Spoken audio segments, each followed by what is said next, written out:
আফগানিস্তানৰ তালিবানী মন্ত্ৰী আহি ভাৰতত খটুৱালে তালিবানী প্ৰথা। আফগানিস্তানৰ মন্ত্ৰীৰ দিল্লীৰ দূতাবাসত দিয়া সংবাদমেলত নিষিদ্ধ কৰা হ'ল মহিলা সাংবাদিকক। ভাৰতৰ সংবাদ মাধ্যমৰ বাবে এয়া ইতিহাসৰে আটাইতকৈ ক'লা দিন নহয়নে? বিজেপিৰ শাসনত দেশ আৰু কিমান পিছুৱাই যাব? তালিবানী নিয়ম কিয় ভাৰতত প্ৰযোজ্য কৰিবলৈ দিয়া হ'ল? হয়, আফগানিস্তানৰ তালিবান চৰকাৰৰ বৈদেশিক মন্ত্ৰী আমিৰ খান মুত্তাকিয়ে ভাৰত ভ্ৰমণ কৰিছে। শুকুৰবাৰে তেওঁ বৈদেশিক পৰিক্ৰমা মন্ত্ৰী এছ জয়শংকৰক সাক্ষাৎ কৰে। তাৰ পিছত তেওঁ সংবাদমেল অনুষ্ঠিত কৰে। জয়শংকৰৰ সৈতে হোৱা বৈঠকত মুত্তাকিয়ে দ্বিপাক্ষিক বাণিজ্য, মানৱীয় সাহায্য আৰু নিৰাপত্তা সহযোগিতাৰ বিষয়ে আলোচনা কৰে। আফগান বৈদেশিক মন্ত্ৰীগৰাকীয়ে কয় যে আফগান মাটি কেতিয়াও কোনো দেশৰ বিৰুদ্ধে ব্যৱহাৰ কৰা নহ'ব। কিন্তু সংবাদমেলত আটাইতকৈ বেছি চৰ্চিত বিষয়টো আছিল মহিলা সাংবাদিকৰ অনুপস্থিতি। দৰাচলতে মহিলা সাংবাদিকক মুত্তাকিৰ সংবাদমেলত উপস্থিত থাকিবলৈ বাধা দিয়া হৈছিল, অৰ্থাৎ নিষিদ্ধ কৰা হ'ল মহিলা সাংবাদিকক। ইয়াৰ ফলত তীব্ৰ বিতৰ্কৰ সৃষ্টি হৈছে। তালিবানৰ বৈদেশিক মন্ত্ৰীৰ সংবাদমেলত মহিলা সাংবাদিকক নিষিদ্ধকৰণক লৈ সাংবাদিক আৰু আন লোকেও ক্ষোভ প্ৰকাশ কৰি ইয়াক অগ্ৰহণযোগ্য বুলি অভিহিত কৰিছে। নিশ্চয়কৈ সংবাদমেলত কোনো মহিলা সাংবাদিকক নিমন্ত্ৰণ নকৰাটো এক মানি ল'ব নোৱাৰা পদক্ষেপ। সেই সময়ত পুৰুষ সাংবাদিকসকলে প্ৰতিবাদ কৰি সন্মিলনৰ পৰা ওলাই আহিব লাগিছিল। এই নিকৃষ্ট লজ্জাজনক কাণ্ডক লৈ সৰব হৈ পৰিছে নৰ্থ ইষ্ট নাওৰ মুখ্য সম্পাদক পৰেশ মালাকাৰ ডাঙৰীয়া। তেওঁ কি ক'লে এই মুহূৰ্তত আমি আপোনালোকলৈ বুলি আগবঢ়াইছোঁ। আমাৰ যিটো সাংবাদিকতাৰ ইতিহাসত এইটো এটা কলা দিন। ভাৰতৰ সাংবাদিকতাৰ ইতিহাসত সংবাদ জগতৰ কাৰণে এইটো এটা কলা দিন। কিয়নো দেশকে ভাৰতে এখন চৰকাৰে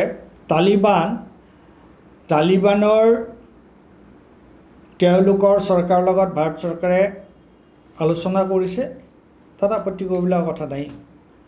বিভিন্ন ধৰণৰ বৈদেশিক কূটনৈতিক মহলত বিভিন্ন ধৰণৰ কথা সম্ভৱ হ'ব পাৰে। কিন্তু ভাৰতৰ মাটিত এখন সংবাদমেল হৈছে আৰু সেই সংবাদমেলখনত যিসকল মহিলা সাংবাদিক তেওঁলোকক তাত উপস্থিত থাকিবলৈ দিয়া হোৱা নাই। তে এই যিটো লিংগ বৈষম্যৰ যিটো প্ৰশ্ন, এইটো দেশকে ওলাই পৰিছে। আৰু এইটো আচলতে ভাৰতবৰ্ষৰ কাৰণে এটা অত্যন্ত লজ্জাকৰ কথা। প্ৰশ্নটো হৈছে যে ভাৰতীয় জনতা পাৰ্টীয়ে সদায় মুছলমানসকলক কিমান পিছপৰা, মুছলমানসকলৰ মাজত কিমান অন্ধসংস্কাৰ, গোড়ামী কি আছে, মৌলবাদী, তেওঁলোক কিমান মৌলবাদী, এই কথাবোৰ কৈ থাকে। আৰু ইছলাম মানে কিন্তু এই তালিবান নহয়। তালিবানক আজি ইছলামৰ তাৰ যিটো ইছলামিক যিবিলাক প্ৰমূল্য, সেইবিলাক তালিবানৰ তাত প্ৰকাশ পোৱা বুলি কোনো নকয়। আজি তালিবানৰ লগত বা ISISৰ লগত ইৰাণৰ বেলেগ ধৰণৰ বিৰোধ আছে। গতিকে তালিবানে আচলতে মৌলবাদী আৰু তেওঁলোকে এই সংস্কাৰচ্ছন্ন এটা ৰাজনৈতিক এটা সংগঠন। আৰু সেই সংগঠনটোক এফালেদি ভাৰতীয় জনতা পাৰ্টীয়ে মুছলিম সমাজৰ মাজত থকা অন্ধসংস্কাৰ, গোড়ামী এইবিলাকৰ বিৰোধিতা কৰে।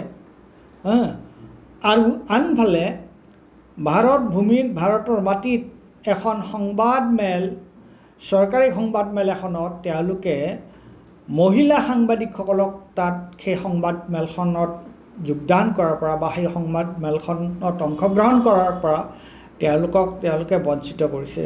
তো ইয়াতকৈ লজ্জাজনক কথা আৰু মই ক'ম যে যিটো লিংগ বৈষম্য লিংগ বৈষম্য, ইয়াতকৈ ডাঙৰ উদাহৰণ আৰু নালাগে। আৰু এইটো কিন্তু সদায় আমাৰ ভাৰতৰ সংবাদ জগতৰ কাৰণে এইটো এটা কলা দিন হিচাপে চিহ্নিত হ'ব।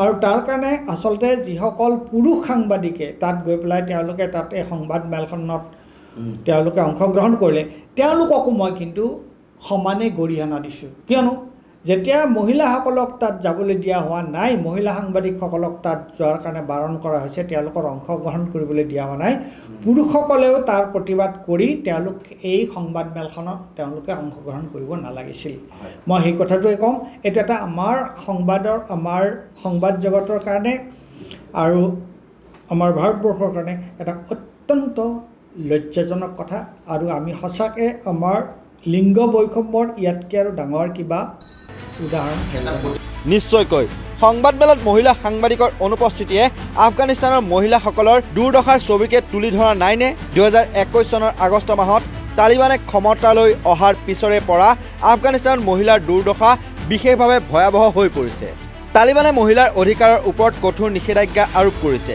যাক আন্তঃৰাষ্ট্ৰীয় সম্প্ৰদায় আৰু মানৱ অধিকাৰ সংস্থাসমূহে লিংগ বৈষম্য বুলি অভিহিত কৰিছে যোৱা মাহত আফগানিস্তানত এসপ্তাহৰ ভিতৰত তৃতীয়টো ভূমিকম্পৰ ফলত ২২শৰো অধিক লোকৰ মৃত্যু হোৱাৰ লগতে হাজাৰ হাজাৰ লোক আহত হৈছিল এই দুৰ্যোগৰ ফলত আটাইতকৈ বেছি ক্ষতিগ্ৰস্ত হৈছে মহিলাসকল তালিবানৰ কঠোৰ নিয়ম অনুসৰি পুৰুষ উদ্ধাৰকাৰীয়ে মহিলাক স্পৰ্শ কৰাত নিষেধাজ্ঞা আৰোপ কৰিছিল মহিলা উদ্ধাৰকাৰী আহি নোপোৱালৈকে বহুতে ধ্বংসাৱশেষত আবদ্ধ হৈ থাকিবলৈ বাধ্য হয় কিন্তু ভাৰতৰ মাটিত বিজেপিৰ শাসনত তালিবানী নিয়ম প্ৰযোজ্য কৰাৰ সাহস কেনেকৈ পালে আফগানিস্তানৰ বৈদেশিক মন্ত্ৰীয়ে ইয়াক লৈ এতিয়া চৌদিশে বিতৰ্কৰ সৃষ্টি হৈছে সাংসদ প্ৰিয়ংকা গান্ধীয়ে নৰেন্দ্ৰ মোদীৰ স্থিতি স্পষ্ট কৰিবলৈ আহ্বান জনাই টুইটযোগে কয় যিখন দেশত নাৰী ইয়াৰ মেৰুদণ্ড আৰু গৌৰৱ সেইখন দেশত কিছুমান দক্ষ মহিলাক এই অপমান কৰিবলৈ কেনেকৈ অনুমতি দিয়া হ'ল নিৰ্বাচনৰ সময়ত কেৱল পোষ্টাৰিঙতে আবদ্ধ নেকি নাৰীৰ অধিকাৰ প্ৰিয়ংকা গান্ধীৰ টুইটটো ৰিটুইট কৰি প্ৰধানমন্ত্ৰীৰ পৰা উত্তৰ বিচাৰি ৰাহুল গান্ধীয়ে কয় আমাৰ দেশত নাৰীৰ প্ৰতিটো স্থানতে সমান অংশগ্ৰহণৰ অধিকাৰ আছে এনে বৈষম্যৰ সন্মুখত আপোনাৰ মৌনতাই নাৰী শক্তিৰ ওপৰত আপোনাৰ শ্লোগানৰ শূন্যতা উদঙাই দিয়ে নিউজ ডেস্কৰ ৰিপৰ্ট নৰ্থ ইষ্ট নাও